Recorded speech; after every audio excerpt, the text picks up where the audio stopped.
ঈদযাত্রায় যানজট ও মানুষের ভোগান্তি কমাতে ঢাকা চট্টগ্রাম মহাসড়কের কুমিল্লার পদুয়ার বাজার এলাকায় শতাধিক অবৈধ স্থাপনা উচ্ছেদ করা হয়েছে।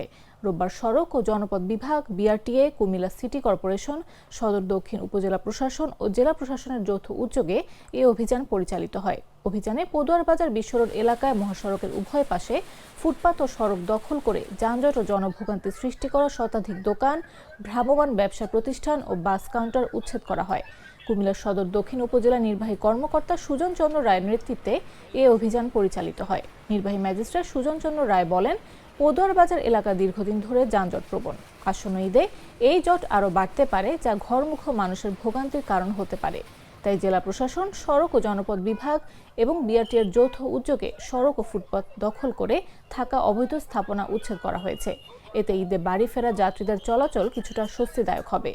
অভিযানে কুমিল্লা সড়ক ও জনপথ বিভাগের উপবিভাগীয় প্রকৌশলী মোহাম্মদ আদনান ইবনে হাসান, বিআরটিএ কুমিল্লার সহকারী পরিচালক মোহাম্মদ ফারুক আলম সহ সংশ্লিষ্ট বিভিন্ন দপ্তরের কর্মকর্তারা উপস্থিত ছিলেন।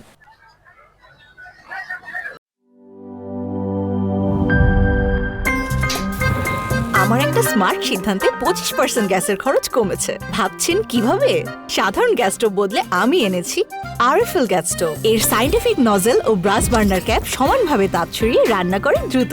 তাই গ্যাসও বাঁচায় 25%, টাকাও বাঁচে 25%। আরএফএল গ্যাস স্টোভ নিরাপদ ও গ্যাস সাশ্রয়ী।